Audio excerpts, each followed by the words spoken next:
Hello, everyone. LC Holt here with Rebecca Ivey, and this is my update for the week of January the 6th, 2020. We don't know what decade it is. I have no idea. You were about to say 1920. That's right. It's Welcome. 1920. Welcome back to the 20s. We need to get our flappers and our big band music and our Al Capone gangsters. That's right. And paint this town red. Yes. But while we're planning that invasion, first, we're going to be talking today about the Star Wars sequel trilogy. We had 2 episodes where in each one we discussed the original trilogy, that is to say, New Hope through Return of the Jedi. And then we did another episode where we discussed the prequel trilogy, which is Phantom Menace through Revenge of the Sith. Now, we waited a while because we wanted to watch the third film, Rise of Skywalker, which we both have seen. So now we can talk about this new sequel trilogy in total. Spoilers! There will be spoilers, especially about Rise of Skywalker, but that'll be near the end because first we're going to talk about movies that you've probably already seen. We'll start with The Force Awakens. But before we even start on that, let me just give a little backstory. You had George Lucas, after he did the prequel trilogy, said absolutely, positively, no more Star Wars. They hate me. That's right. Nobody likes me. I'm leaving. I'm going to go make some movies of my own. They didn't like my Jar Jar Goofy character. And he made a couple movies on his own, and they both did poorly at the box office. Red Tails, which came out in 2020, is actually, I got that year right, it's actually a pretty good movie. The problem is, for some reason, it was not marketed and distributed very well. A lot of people never even knew that movie came out. And it was about the Tuskegee Airmen. It was something that George Lucas had wanted to direct, but ultimately he gave the directing reins over to someone else, and they directed it. The movie came out, did not make very much money, and in a now famous Charlie Rose interview, he said, that after that film, Lucasfilms was in kind of a bad position money-wise because they'd made a couple things that didn't really work, and he wanted to, bring stuff back, bring the company back up. Did he forget about you make a popcorn movie to fund your passion project? Make a popcorn movie to fund the passion project. And frankly, I cannot believe that Lucasfilm was in any sort of financial straits. They still owned ILM. Was ILM still owned by Lucas? Yeah. Okay. It's still owned. And then, the prequels, from the first trilogy of Star Wars alone, you're good. And then you've got freaking Indiana Jones trilogy. And the prequel trilogy made bank. Regardless of what you think about it, people went to see it, especially the first and the third one. And he's getting that sweet toy money, too. So he was not in financial straits. I don't buy that. But he did start to think about bringing back Star Wars because that's a great way to make money. Do you think he thought, well, I'm getting up there. Jesus, God, do I want my last years to be with this, or do I want to do other things? And I think that he pretty much said that. He did in the Charlie Rose interview. Just was like, I'm 70 years old.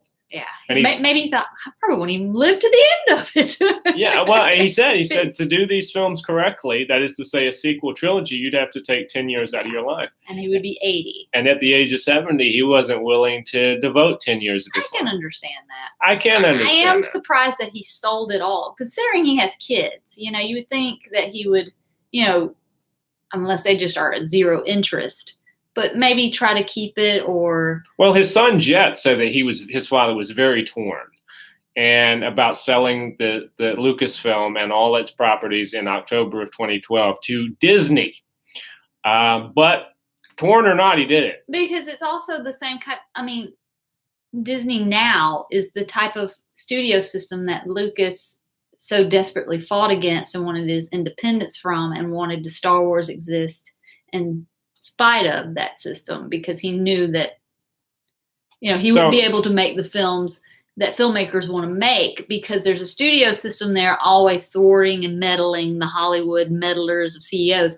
And I know from what I can glean from interviews, is that he was kind of like, but at the same time, even though I won my independence and I set up my own thing, the more successful it got and bigger it became, I became what I didn't want to be, one of those Hollywood, cornerstone establishment type places. Well, do you think it was the billions of dollars they offered him, or what? I don't know what. I have not gotten my head around. The only thing I can think of, maybe he was just fed up with fans. Maybe he just felt disheartened. The fact that he was getting older, and he knew, like you said, he'd be 80 when he'd probably finish it. I don't know. I've never really, because I became a big fan in 93. And everything I ever watched of him from the 80s, this late 70s and 80s interviews and the stuff through the 90s, he always had such a tight hold on everything, I know people have made comments, well, the new movies have different directors, like the original trilogy. The difference is George was there holding that rein going, this is what we're doing. Yes, he was very much the producer and creative driving force. That's correct. Even though, there were times in the original trilogy you go, did he really have that planned? Particularly the brother-sister thing. I don't know. They say he did. Sometimes I'm thinking, did you? Because you had him kissing. Yeah, the brother-sister thing could not have been. If he had known that, they would not have macked in Empire. So that was my only. That's the one that puts that whole thing in the. For me. Yeah. But yeah, I just don't know. He just seems so controlling over it. This is my baby. This is mine. This is what I want to happen with it. Well, do you think that giving Kathleen Kennedy, his old friend, the reins, he kind of felt like, well, it'll be in good hands? I think that was it. Part of it. Yeah. And then, I just feel icky about the whole thing, particularly, that he had a story, they bought it. Mm-hmm. From what I understand, he thought, yeah, they're going to use my story. They bought it. And then they're like, no, we're not. We're going in a different direction. And I don't know.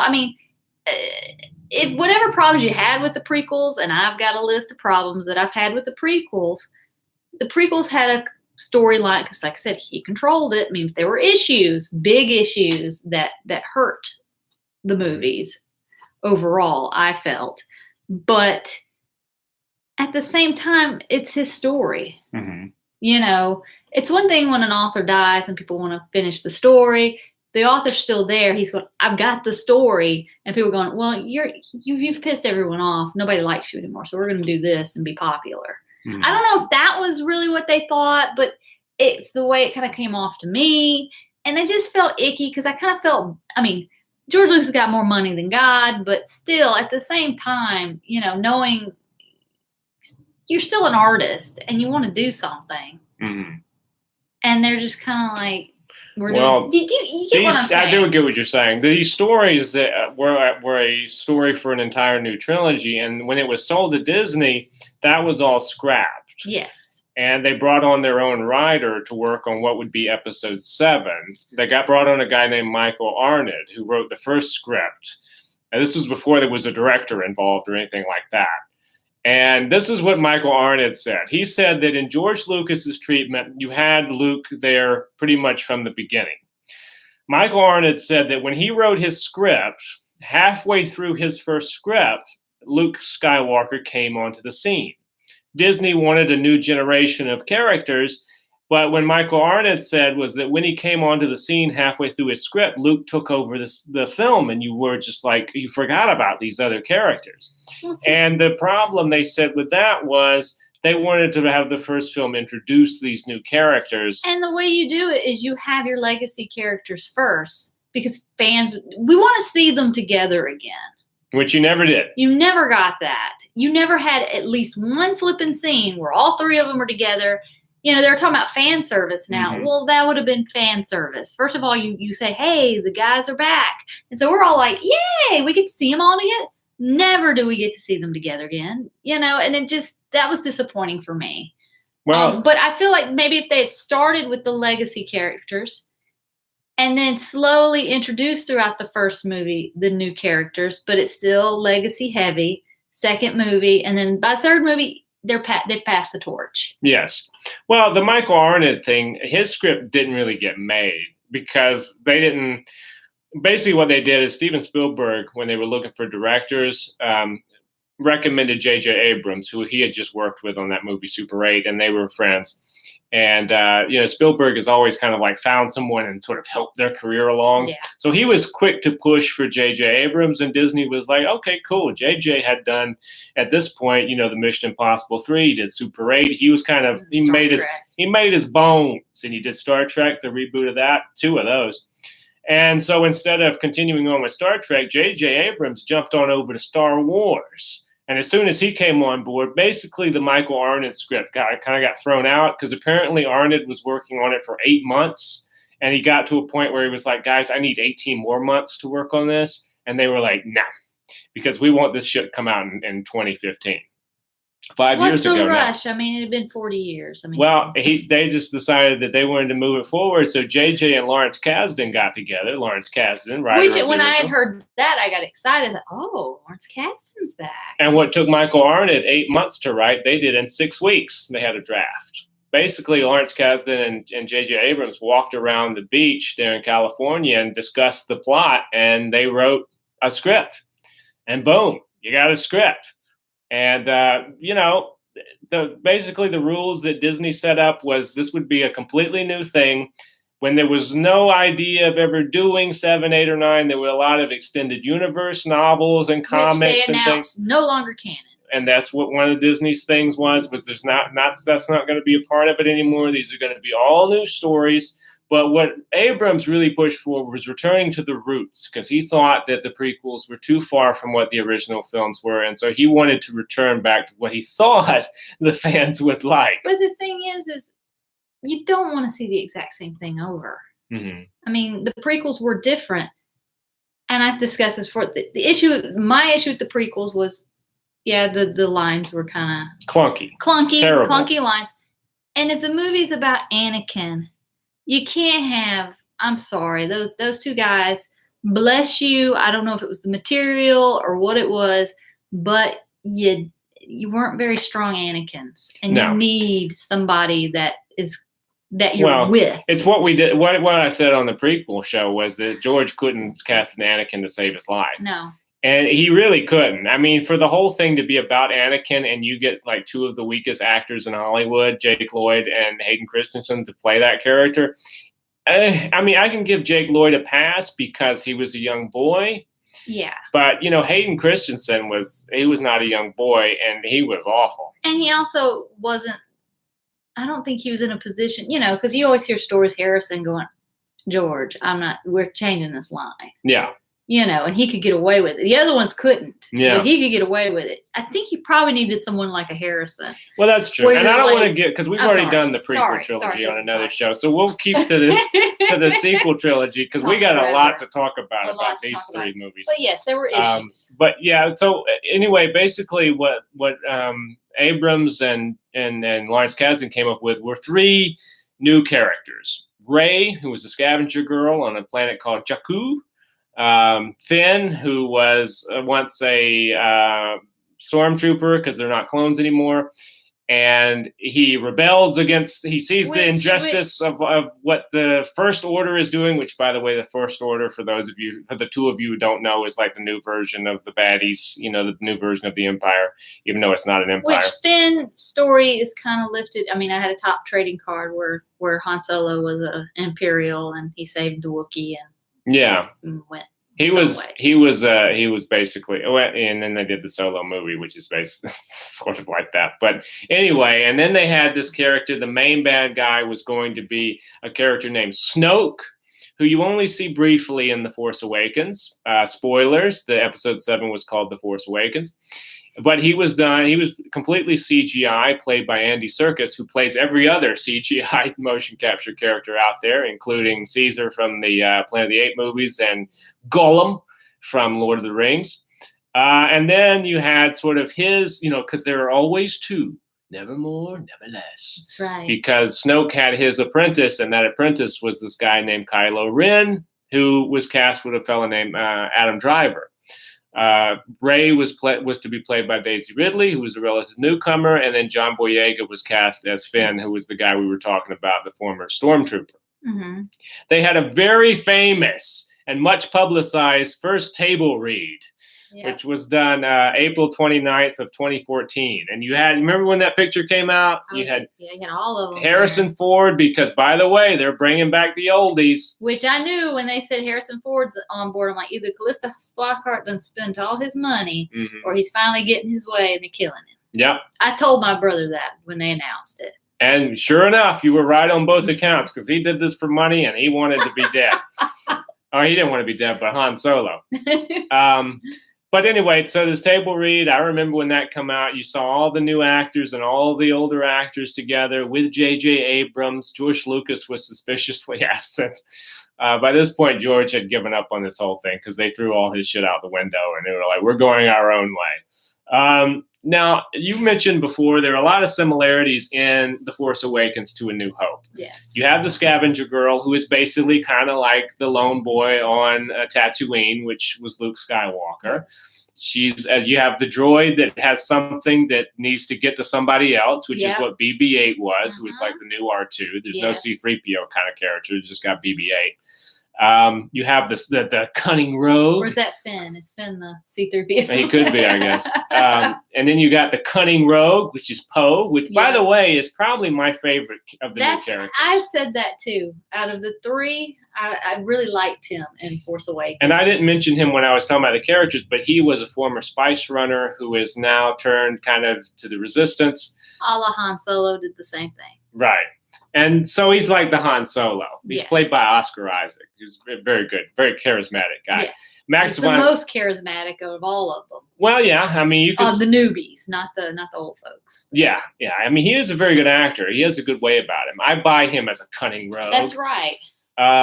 And then one thing that got me excited was Max von Sydow from The Exorcist was going to be in it. Oh. And he's only in it for, The Exorcist himself, Father Merrin. He's only in it for a couple minutes there at the very beginning, where they go to Jakku.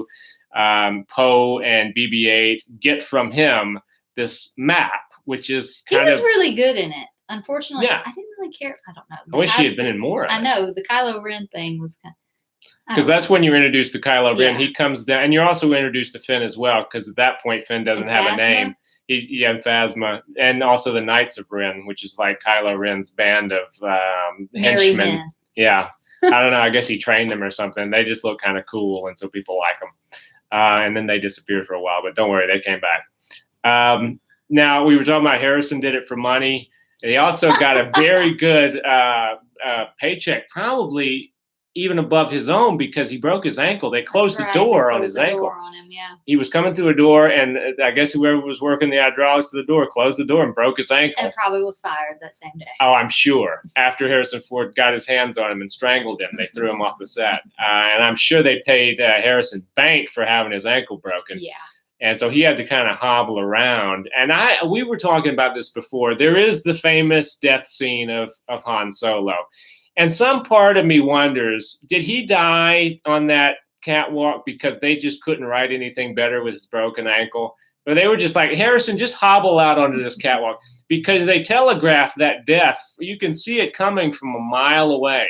When I was in the theater and he yells out, Ben, which I thought was really weird because everybody in this movie has fucking weirdo names. And then there's like one guy named Ben. I laughed when he said that. I mean, I get it's Ben Kenobi. Like he was named after Ben Kenobi. Well, actually, I was like, where's Alec Guinness? Yeah, right? But so when he hobbled out onto that catwalk with his son, Kylo, who's turned to the dark side, did you think for a second he was going to come back? No, I knew it was over. I mean, you saw that coming a mile away. I was hoping it wasn't, because I thought they kill him now with the way the story's gone so far, and this is the point. And we've been with Han Solo all these. Just the way it happened, it just. And then he just sort of falls off because Kylo runs him through with his cruciform-shaped red lightsaber. And then, Han falls off. How did you feel about that? Were you disappointed at the way he went out? Because I know I'm going to be accused of being toxic fan, but I mean, he always said he wanted a hero's death. What the hell was he doing? He just hobbled out there and was like, hey, kid, I want to see him go out in a blaze of glory. That was not a blaze of glory. That was like the old folks' home. For me, that was probably because I kind of dug episode 7. I thought, that's a kind of interesting adventure story. Disappointing. But when you got to that moment, you went, uh-oh. Mm-hmm. Because it's like, oh, is this the route we're taking? Like we're just going to kind of kill him. Little did I know what was coming. That's where they handled all of them. Yeah, basically. And I'll be honest with you, and I don't want this to sound mean, but when Kylo's helmet came off, I was like, oh, put it back on. I was like, he didn't get his looks from his mother or his father, because Kylo is because Kylo is the son of Leia and Han Solo. He looked like this junior high school kid hanging outside of Hot Topic. I know that's been said, but I said that the day I saw it. I went, oh God, he looks like one of those mall rats outside of Hot Topic. And this is probably a good time to point out that Kylo is very emo. He is. He has a lot of temper tantrums. But in a way, it kind of makes him a realistic character. His favorite band is the Killers. Because I can kind of picture like a spoiled brat doing the things that he did. Yeah. So in a way, I don't dislike that character trait. But do you see Han letting his child be spoiled? Like that? Yeah. Probably not. But again, as is the case, and we'll talk about this more as we go on, there are a lot of assumptions you have to make. Yes. Because a lot of these new movies, they don't tell you things that you probably should know. Like, I'm not entirely sure why Leia or Han, I think Leia sent him to be trained by Luke Skywalker, which we learn in the next movie. I'm talking about Kylo now. But you don't, and then I think Luke just says Han was Han about it. Yeah.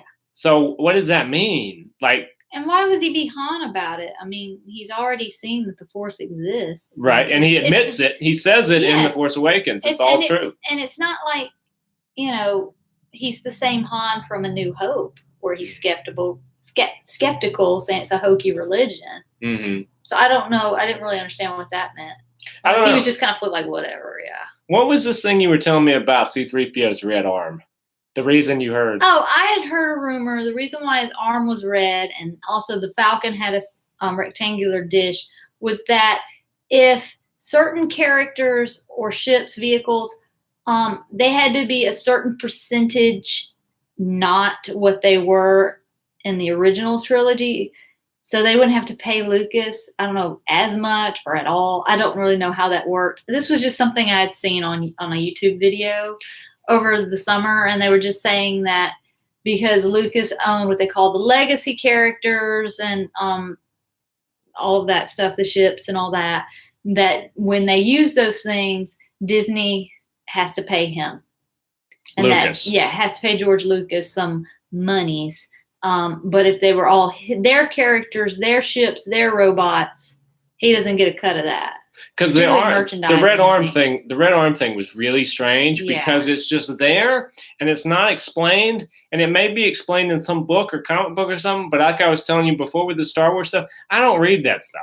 I only know what you give me in the movies. So if you don't say it in the movies, I don't know, and it's confusing and it's weird. Well, I used to keep up with all the books and the comic books throughout the 90s and the first part of the 2000s, and then life happened, and you can't, keep up with it as much because you ain't got the money because you're in college.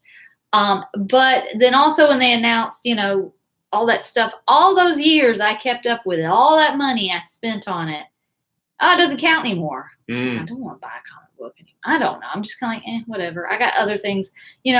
I got to eat and put a roof over my head, so I can't, Well, and that buy goes 20,000 books. That goes back to why I quit buying comic books, is because, frankly, they would reboot the entire universe every 2 years. So half the comic books I bought don't even exist anymore, according to them. So it's because kind of like when you just sort of start retconning things, which is a word I hate, retconning. Yeah. I hate that word.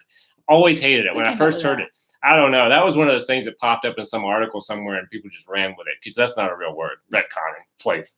A lot of retconning going on in this. But anyway, moving on with this, we should point out, because it comes into play later, Rey has a mysterious origin. She was dumped on Jakku by some parents who apparently just left her there. And a lot of this trilogy is about Rey trying to figure out why in the hell her parents dumped her on Jakku and left her as a scavenger girl. You have a new villain who is set up to be like kind of the new Emperor, Snoke, who I'd mentioned before. And you had another Death Star, the Star Killer base, which is basically a Death Star in the shape of a planet. We get Death Star number 3. Yep, and it's not the last Death Star we're going to be talking about, because there are more coming. So this movie comes out, though, right? This movie comes out in December of 2015. It cost $300 million to make and grossed over $2 billion. Everybody wanted to see. I remember when the trailer for The Force Awakens came out. I was It was a like, big deal. yeah, you remember. Yeah, I remember. Because, I love my Mark Hamill. I was like, yes, I get to see him as Luke Skywalker again. I was And all about it. You definitely got to see him, but you didn't get to hear him because he was only in about 30 seconds at the end of that movie. I know. Ray comes onto this planet where he's they find the map, and finally through a contrivance of events, she makes it to this planet where this like an ocean with islands on it, and she has his lightsaber, and then the famous scene at the end, she holds out the lightsaber to him, and then cut to John Williams. Yeah. Yes. And then so you're left waiting on this cliffhanger. Oh, what's going to happen now? And the way they did it, they didn't open with her scene directly in the next one, but the next time you see her, she's still holding the damn lightsaber. That's never really happened in a Star Wars film in the main. Yes, it takes, because the next film, Episode 8, unlike any of the others, picks up exactly where Episode 7 left off, only with a new director and a new writer. Well, it just was kind of jolting to me because maybe I'm just being too much of a stick in the mud, but you've set up, there's always a passage of time between the two, hence why we have the freaking crawl to catch us up on what the hell's going on. Why do we need to crawl if she's just standing there with a damn lightsaber? We know. Because only about 5 minutes has passed. Correct. So what are we crawling about? With her, but the other people, it seemed like there was, I don't know. Well, with Rian Johnson, he was hired, and Rian Johnson's a guy whose early work I admire very much. Brick, Looper, I thought he's a guy who has very good independent sensibilities. And when he's creating his own universes, it's like, wow, he's always doing something unusual and different. Like, you don't know what the hell's going to happen in a Rian Johnson movie. But you don't. But that doesn't necessarily fit. Well, that was the same. When I heard that he was going to write, because originally he was just going to write it, and then they announced later that he was going to direct it. When I heard that, I was like, Rian Johnson, really? The Looper guy? This is going to be unusual. I kind of got excited for a minute because it was like, wow, what could he do with Star Wars? That was like such an off-the-wall decision. I mean, I would never put Rian Johnson, based on his early films, with Star Wars. Yeah. But Kathleen Kennedy could. And apparently, Rian Johnson's the only person that did not have creative difficulties with Kathleen Kennedy because she loved everything you did. And to the extent that whatever JJ and Lawrence Kasdan came up with for prospective 8s and 9s, they threw out. And Kathleen just said, Rian, you go make your movie and you make it whatever you want it to be. And then we'll give you your own trilogy. Yeah, that was the original idea. So they did some second unit photography not long after The Force Awakens started up on that island, I guess, with Luke and with, Daisy Ridley as Rey.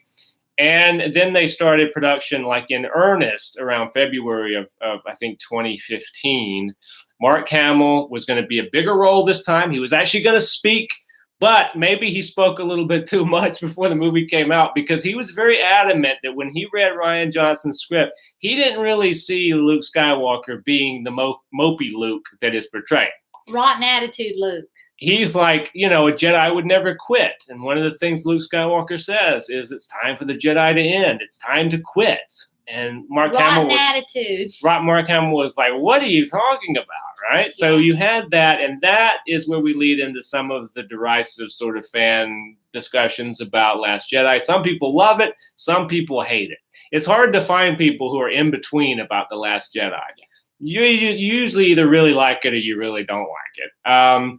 My first reaction seeing it on the big screen was this is the longest slow speed spaceship chase I've ever seen in a movie, because most of the movie is about I thought that pod race was long. The First Order is following this ship full of the resistant fighters for what seems like an eternity. The second time I saw it, I thought the whole thing moved a little quicker. But the first time, I remember getting to a certain point in the movie and realizing, like, they haven't even gotten to that white snow planet yet. The hot part, too. Yeah, I'm like, they haven't even got to, like, the salt world with the red underneath. I thought that, too. When I saw it, I just thought, because I remember a friend of mine, shout out Molly, we went to see it. And she and I looked at each other, and she was like, when is this going to end? And I'm thinking, no idea. It just seems to keep going, and I want to go home. I'm tired. It wore me out. I'm tired. Yeah. Well, I mean, And I love Luke Skywalker. I wanted to see Luke, and then that's what I got. Well, there was a lot of interesting stuff going on with this movie. And here's kind of my point of view about it. Okay, the idea, according to Kathleen Kennedy, for this new film this new film trilogy is you was going to kind of make it up as you go along. So you got JJ in the first seat, and you got Ryan in the second seat, and at that point you had Colin Trevorrow in the third seat. And the idea was to pass it on. So literally, at the end of The Force Awakens, you have Rey holding the baton, and she's handing it out. And this is almost symbolic of JJ passing the baton over to Ryan. Well, promptly, the first thing Ryan does is throw the fucking baton over his shoulder and be like, I don't want your fucking baton. I don't like anything you did. Well, he may have not liked everything, but he liked the things that he did not like about The Force Awakens, he promptly changed without any kind of regard for what was going to come in the future. Really. Yeah, I mean, and it goes with the Rian Johnson style of always subverting what you're expecting. But there was so much subverting. It was like, we subverted storyline A. Now we're subverting it back. Now we're subverting. I'm like, Jesus God, I can't keep up. What the hell is going on? You know what I would equate this to? It would be, you remember, you and I both started in theater. Mm-hmm. You know, when you improvise in theater, you never give a negative. You always give a positive, and you build it, build it, build it. That's how improvisation works. Yes. The problem with this movie is JJ had all these starting storylines, and Ryan just sort of gave a negative to all of them. Everything. And so it sort of ceased the forward progression that was begun in The Force Awakens. And some of the stuff he started in the movie, he did a JK, that's not happening. You know, like Finn and Rose going off on this adventure to find, to find a code breaker. Correct. We got to find the code breaker. It's the only way to save the day. JK. Mm-hmm. Yeah. Well, what was the whole point? You waste. It goes nowhere. I mean, Finn basically does very little in this trilogy. He gets Poe off the ship, and then basically after that, he just kind of hangs out. The writers don't do anything with him. Yeah. Productive. It's just a JK.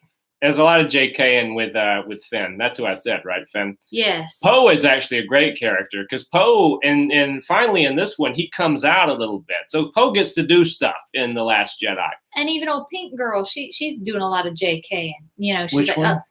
What's her Pink face? Girl. The one with the pink hair. Oh, Holdo. You're talking about Laura Dern. Yes, I can't remember their names. I've blocked it out. The great Laura Dern. I can't deal.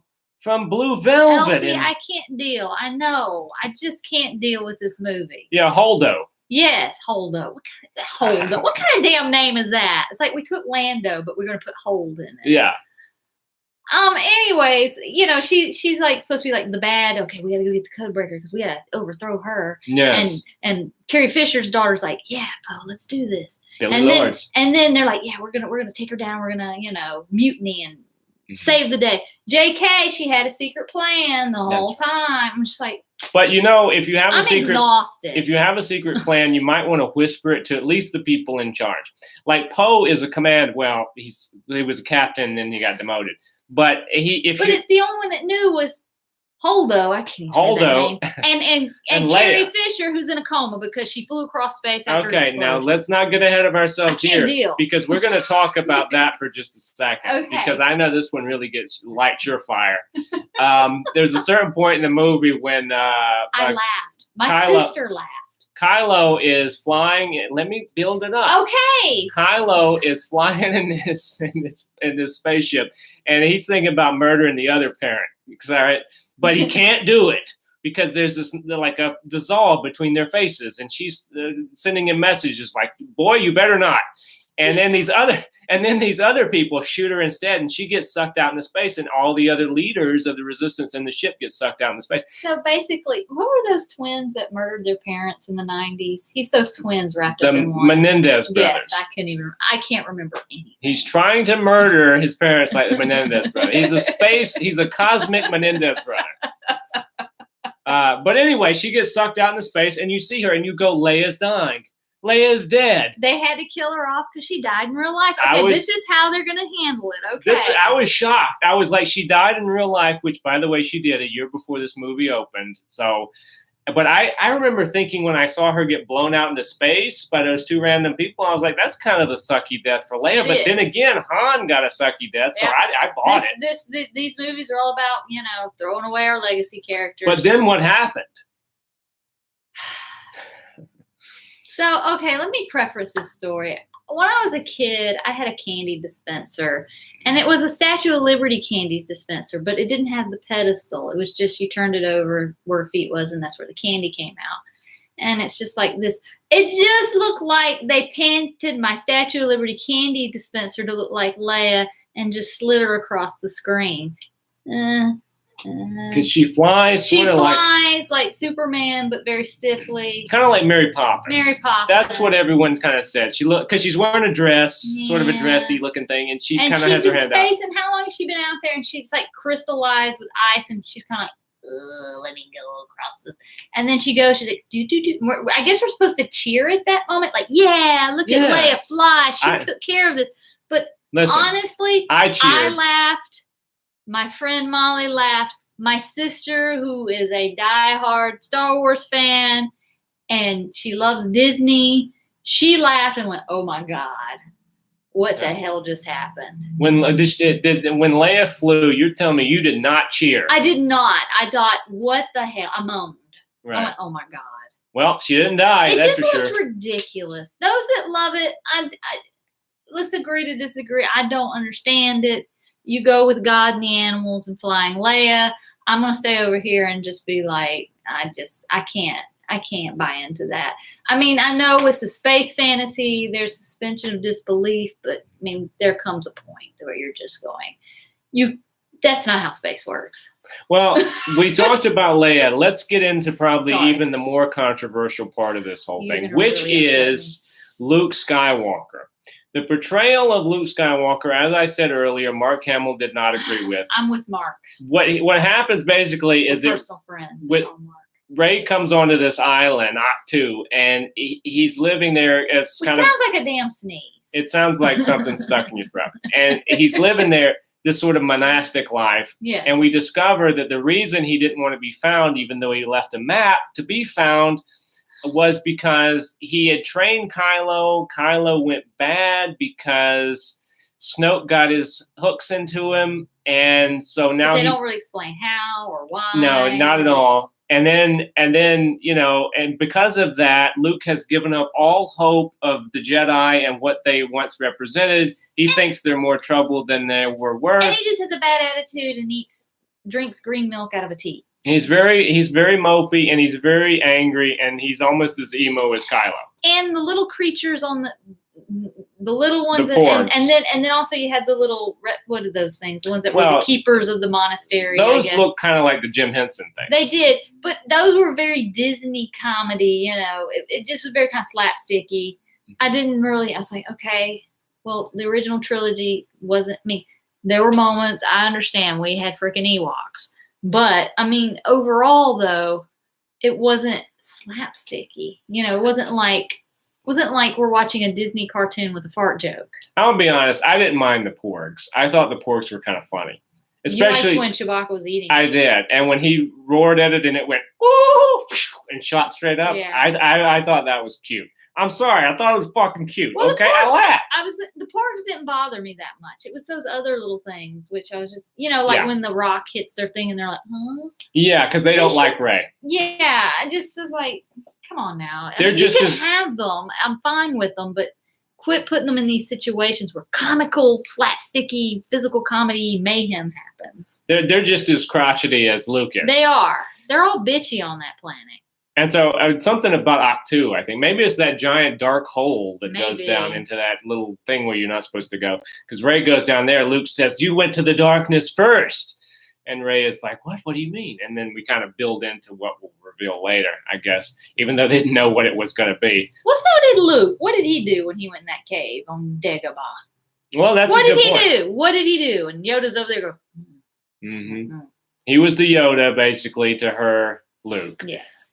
She goes down in that hole, and she has this kind of fever dream the sort of I took too much acid thing of where They're she always sees having those fever dreams. she's seeing herself in multiple different ways. She wants to know who her parents are because that's the big thing of this whole trilogy. Who are my parents? Maybe a fundamental flaw in Rey's story and why she doesn't develop as much as she maybe could is because the whole time we're trying to figure out who she is. Yes. So if you're trying to figure out who somebody is, it's kind of hard to develop. Why the hell can she do everything and know how to do everything? Well, in the first one, which we've already covered, we won't go back to. We'll just say this much: she has a fight with someone who was trained as a Sith Lord, and she holds her own, and then some. She kind of fucks him up in it. Yeah. So in this movie, for some reason, she goes, even though she held her own against Kylo, she goes to be trained by Luke, who doesn't really train her. No. They just talk, and he gives her a nice tickles her hand with a feather, which was. And he tells her some stuff about the Force that makes it kind of like a Buddhist sort of thing, that it is the mortar between the bricks. That's not what he says. That's what I'm saying, but that's basically what he says. And so, and then he refuses to leave the island, and she leaves. So, I mean, And then he shows up on the salt planet. I guess he needed salt on his popcorn. Maybe his green milk needed salt because in this trilogy you can teleport things. Yeah, and then he shows up because they finally get to this Crete planet, which I never thought they would ever get to. Yeah, at this point, like, Jesus God, what year is it? And all the Kylo and all his First Order people come down, and Hux, who has really just been turned into a bitch in this movie. Yeah. Because General Hux is like his Kylo's right-hand man, and he's just getting slapped around left, right, and sideways by Snoke, by Kylo, and everybody else. Even though he wasn't really like that in the first one. No, he wasn't. No, he was. In this, he's more of a comic relief. Exactly. He's the goofy. You shouldn't do that to your head Imperial officer, well, whatever he is. It's General. Not Imperial. Yes. General of the First Order, which is not really a thing, so I guess they just give themselves titles. That's what I'm saying. Like, where did the First Order come from? I'm so confused. I don't know. How did they come about? Where did they get the resources to build all this stuff? That's probably in another book I never read. Where'd they get that? Where'd they get them coins to build those ships and those Death Stars they keep building and having blown up? Well, anyway, we're on this Crete planet. Sorry. And then Luke Skywalker appears with a new haircut and a trimmed beard, and his hair is a little bit darker. Yeah, he went to a barber, got a box of Lady Clairol, and did his hair. And for one moment, we get to see two of the legacy characters talk. And that's all you're ever going to get, let me tell you. Because he talks to his sister, and then he walks by and gives, 3PO a little wink. And then he goes outside, he faces down the First Order by himself. Did you feel like his wink, and then particularly when he's with Kylo Ren and he does you're like, what is this, Han Solo? Did he take on characters of Han? I don't know. I don't know if it was Han, but I know it wasn't Luke. It was weird. It was like a tough guy Luke. Yeah. Which I never really thought of Luke as like tough. I mean, he's kind of tough guy in Jedi. But he doesn't have an attitude. He's never really thought of as a cocky kind of guy. Yeah, no. But anyway, he faces down the First Order. They fire all their blasters on him, which would have been cool if he hadn't been a hologram, if he had actually stood there and took it. And he walks out and you go, oh, shit, this guy is powerful. But, again, spoilers, he's a hologram. He's a force projection. Pardon me. It's a new trick. No. Yes. In this trilogy, we're giving them new powers. There are all kinds of new powers coming. That's not the first. Let me just put it that way. But we got to get to the others here. So what happens is him and Kylo fight, and then Kylo realizes he's fighting with a hologram, a force projection. And then after that, this is a distraction so that the Resistance can get out the back with the crystal foxes. Yes, and so glad they saved the crystal foxes. And Rey's flying the Falcon out there, and she's 20 pounds of 20 gazillion rocks. And she's flying the rocks. And then, Luke says, I'll see you around, kid, which I wish that had actually occurred, that he had saw him around, because he doesn't really see him around. Because promptly after ending his force projection, turning off the projector, shall we say, we find that Luke, in fact, never left the fucking island. He's sitting on a damn rock. He's still in that fucking island. Lotus position. And he's still mopey. And the hair and I guess that's just how he envisioned himself. He's like, I just imagine my hair being darker and my beard being shorter. And then he vanishes. He vanishes into the Force. He becomes one with the Force. And everyone started to cry in the theater. I actually did hear someone sob. I'll be honest with you. And I was like, guys, really? Like, you guys are really accepting of all this stuff. then basically that roll credits. John Williams, Iris out. Because Leia is left alive as a character, but Carrie died. They're all on the Falcon. Essentially, you have a character who could have continued on being Luke Skywalker, played by Mark Hamill, who gets axed at the end of this movie. And you have some indication he would show up as a Force ghost. I mean, pretty much everyone knew that he would show up as a Force ghost. But you knew he wasn't going to see you again, kid. That was out the window because he's dead. Like, Force ghosts can't really fight with, well, maybe they can. Hell, why not? They can do anything else. And Yoda came back and hit him with a cane. That's right. He smacked him right with a cane. He's a Force ghost. So Force ghosts can touch you. Now we're going to jump on past the backlash of Rian Johnson to the latest installment in this trilogy, Episode 9, The Rise of Skywalker, or as I like to call it, The Wrath of Course Correction. That's right. Because that's what this is all about. By the time you get to Episode 9, they're like, we don't know what the fans like, so let's just start doing stuff. We didn't have a plan, and it's obvious, and everything that we thought we were going to go with in the first one, Rian changed, and now we don't know where the hell to go. And Colin didn't get along with Kathleen Kennedy. He left the production after writing a couple scripts that Kathleen did not like. So basically he left, and so that might mean they were good, yeah. So then you brought back the man who started it all, J.J. Abrams, to write with Chris Terrio, who sadly has written some good movies and some really bad movies like Justice League. So we brought him on to work on The Rise of Skywalker. Actually, he was brought on the next day after Colin left. So I'm sure they didn't just bring Kevin Smith too. Let's just get everybody. He's in it. He has a cameo. Yeah, I didn't spot him when I was watching the movie, but he's apparently in there. I was too busy just. Now the first trailer. Trying to keep up. The first trailer for Star Wars Rise of Skywalker premiered at Celebrations 2019, and that's when you realize, because Ian McDermott was there, that the Emperor is in it, and the trailer ends with the Emperor's laugh, which at first I thought was the Joker. Yeah. I was like, is Mark Hamill playing the Joker in this? And then you also thought, sure, they're not bringing him back completely. It's probably like Spirit or something weird.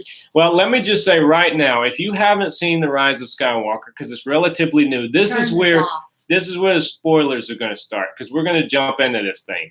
Because as soon as we jump into this movie, I mean, this movie hits the ground running at full sprint. That's what I said. I didn't catch a lot of cameos. I was too busy like, what the hell? Oh, we're here now. Okay. Oh, we're here. Yeah. Oh, okay. We're basically cramming two films into one. Okay. So the one thing I told you before I watched this movie was I hope at least they tell us, well, why Palpatine is still alive. Like, build up to that, because we saw him blow up. Yeah. He blew up in the Death Star. We watched it happen. Well, when the movie begins, they go to this place called Exegol, which is the home world of the Sith. It's the home world of Exxon gasoline. A lot of lightning, a lot of strobe lightning on Exegol, let me tell you that. And so, Kylo the dead is speaking. Palpatine has sent out this message to everybody in the universe. The dead speaks. Which is the worst thing you could possibly do. That is the worst written crawl I've ever read. I'm sorry. Well, let me just go a little bit. At least Last Jedi had a decent crawl. Yeah, it did have a pretty good crawl. Because, the crawl introduces a bunch of shit that you've never heard of before. So you're like, what the hell? And then we hit the ground running, and then Kylo finds this wayfinder, and it takes him to Exegol. And he knows about this. And then I don't know. We have no idea, because we're not told that. We're not told how Palpatine comes back. We just see him. He's a zombie, and he's alive again, and he's living on this umbilical arm. And he's on this thing, yeah. And he has a bunch of vats that have cloned Snokes in them. And he says at one point, I created Snoke, and so I guess Snoke was literally the voice in your head, and then you hear Vader, yeah, and then you literally, I guess you're led to believe that Snoke was literally created by Palpatine. Good news for Kylo Ren, Ben Solo, he did not have multiple personality disorder after all. No, he has a lot of problems, but that ain't one. But I'll tell you this much: when we find our regular characters, which, by the way, this is the first time all of our primary characters are in the same scenes together. So we wait till the third movie to get Rey, Poe, and Finn all together. Which is weird, because then when they wrap it, it's like, oh, our big adventure together. I'm like, what adventure? You guys have been separated. Yeah, we're finally getting to see the cast all together. Unfortunately, it's the last film in the trilogy. And then we hit this breakneck speed, and you have. I was sitting there thinking for the first 30 or 40 minutes of this movie that this would make a great video game. Yeah. Because essentially, it's that sort of a plot. You have to go find a dagger, which will then lead you to a wayfinder, because there are only 2 in the galaxy, and Kylo has 1 as a navigator. And then that will take you to Exegol, and then when you get to Exegol, you'll find the Emperor. And so all the scenes in between is the farming. Is that what they call it in video game speak? Yeah, basically. You go to this world that looks a lot like Tatooine that's not, and it has this Festival of the Elders. And they're doing their little dance. Which is really funny. Some people laughed. I remember in the theater I saw it. And then Lando is there. Now Lando was cool. Lando was cool. You got to see Lando. And then him telling about how him and Luke were looking for the thing. And the Wayfinder. The Wayfinder. Yeah. And then in the desert, you have another like Kylo Ren and Rey fight after she takes out his. How many times did they meet up and fight in this movie? Over the course of the trilogy. Well, yeah, but in this movie particularly, they were always, it's like every 2 minutes they're back together, duking it out or arguing or something. And I'm sitting there thinking, okay, I know I shouldn't throw back to the original trilogy, but the original trilogy, you got one lightsaber fight with Ben Kenobi and Vader. Empire. Cloud City is the big showdown. Yeah. Return of the Jedi. When he takes his little happy butt on the second Death Star, they have a big fight. It's climactic. Yes. It just seemed like every 2 seconds these two are getting together like teenagers and fighting in the hallway. Well, they're fighting, and then there's this big moment where, you think Chewbacca's on this transport thing, and then Rey's trying to use her Force, and she's so powerful in Force, she can stop this thing in midair and pull it backwards, which no one had really ever done before. But just wait, because that's not the only new power that appears in Rise of Skywalker. And then Kylo does his other side, so they're like tug-of-warring over this thing. Finn is standing on the side just kind of watching, going, I'm glad she's my friend, because he doesn't really do anything. He could have shot Kylo. He could have helped his friend. But anyway, go kick him. Do but something. anyway, we have this big reveal, which the moment it happened, I realized what the mystery was. Rey shoots Force lightning out of her fingertips, and it hits the transport and blows it up. Luckily, Chewie was not on it. Although she thought she's like, oh, he's dead. You're that powerful and you can't feel the presence of your friends. Right. You're doing a lot of things that nobody with using the Force has ever done before. Luke could sense when his friends were in trouble at Cloud City. And at one point they go underneath they get in this quicksand shit and they fall into this like weird alien snake's lair. Yeah. And the snake has been clawed by some other theoretical creature. I just feel like the only reason a snake was there to set up the fact that she could heal. Well, that's what I was saying. She gets over with the snake, and to tame it, she touches it and she heals it, and you go, this will never come up in the story again. Exactly. Why didn't they do a thing where it's like them and the bad guys are fighting, the snake comes up, they're both sides are fighting, like, oh crap, what do we do about the snake? The First Order injures the snake, then she heals it, and when she heals it, the snake's like on their side and takes some of them out, so they're able to get out. She likes rewriting these things. She writes much better Star Wars movies than that shit gets made. But the thing about it would make sense, and it would propel the plot, and then you would get that in there. But I don't really. If that was the case, why the hell did Annie? Why does it call Annie? Mm-hmm. Annie heal Padme? I have no idea. I'm confused. I'm so confused here. Well, we're going to move on a little bit more because like eventually we're going to get into even worse than just healing people. Now Finn has thrown over Rose, who was his love interest in the last movie. I know, yeah. I mean, he throws her over really quickly for a girl named Jana, who is a former stormtrooper like him. Yeah, go ahead. I was going to. I know, I keep interrupting. You're tired of me interrupting. Okay, now I wasn't a fan of Rose. I don't think she was greatly written. Sure, but it's not the actress's fault. She got bullied a lot. She did. That's a lot of with that writing. It's not her fault. She got a part. Because this part of her sister was only a blip. But, I mean, do something with her. Instead of putting her on, let's go for a code breaker and then have her, like, ooh and ah over these little horse things. Do something with her. Well, and then cut her out of the next one, and then she's just kind of like, hey. Right. They really screwed over Rose. She's in about a minute and a half of this movie. And Finn's like, Rose who? And Finn just totally throws her over for Jana, who is a former stormtrooper, which is kind of like, haven't we already done that? But I guess that's supposed to be the thing that connects the two. Carrie Russell, J.J. Abrams' Yeah. old friend from Felicity, because he Felicity. created Felicity. She starred on it, appears as a new character, The Rocketeer. even though you don't see her face. Zori Bliss. Oh, okay. I thought it was the Rocketeer. It's basically the Rocketeer. Lando, as I said, returned, and he didn't die, which is That's when I right. saw the trailer. I know. I'm so happy. When I saw the trailer, I thought, how are they going to kill Lando? They didn't kill him. Yay. Because I enjoyed Lando. by this point, it's all about fan service, so they know they don't want to see anybody else get killed. I thought C-3PO was going to get killed. He just gets his mind wiped. But JK. He comes back. He's fine. Right. Because R2 helps him reload his shit. Now, here's some of the ideas that I had about the movie overall in terms of how the arc of the Kylo character played out. Kylo is ultimately redeemed in the movie, and we can't go through the whole plot of it because we got like 6 minutes left. I'm sorry. But here's the deal. Kylo, at the end of the movie, gets totally redeemed. And he turns away from the dark side and joins with Rey because she has all the Jedi rolled into one. And he doesn't really help her defeat the Emperor, but he at least kind of comes and he gets knocked off the cliff. He defeats his own men. The Knights of Ren go down because of Ren. The weird thing about it is I didn't buy it. I didn't buy that he would even... We have seen no indication other than him not blowing up his mother that he would have turned to the good. I mean, they use the thing where Leia projects, you know, she chooses the last of her energy and she dies from it, contacting her son. And then he sees Han. And yeah, he sees Han for some reason. Well, he sees Han because Leia, they didn't have that dialogue. Because we haven't mentioned of many things we could mention about this movie. They put Leia in the movie as a plot element. She's not a flashback. She's actually a part of the plot. But they had to use footage from The Force Awakens because, as we said before, Carrie Fisher died in December of 2018. And they didn't want to CGI her. No, they just CGI'd her clothes. So there are a lot of weird things that happen in terms of dialogue, and it at first it didn't really bother me, but when they would cut to the reactions, like they cut to her reacting a lot, like and you go, she's obviously reacting to something that was in a different scene somewhere. And the other characters are doing all the talking. I mean, I understand, I know why it's there, but it could have been done worse. It could have, but yes.